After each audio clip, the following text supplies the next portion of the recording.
Welcome to Samba Samba. Enjoy the video. You'll begin by verifying prerequisites, then move into the first steps right away.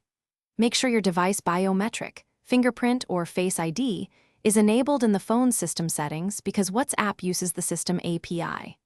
Once done, open WhatsApp and navigate to settings right arrow account, right arrow privacy.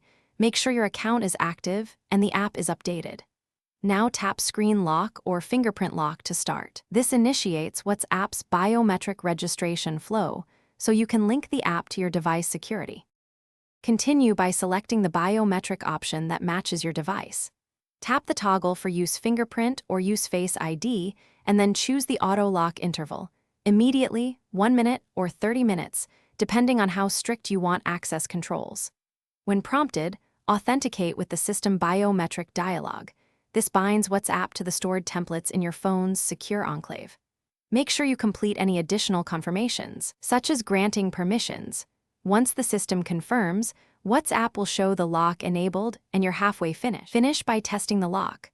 Close WhatsApp fully and reopen to trigger the biometric prompt.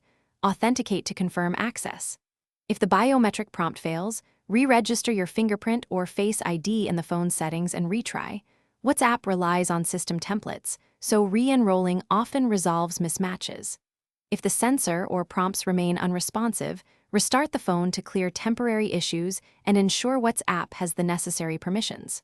Finally, make sure your OS and WhatsApp are up to date to prevent compatibility problems.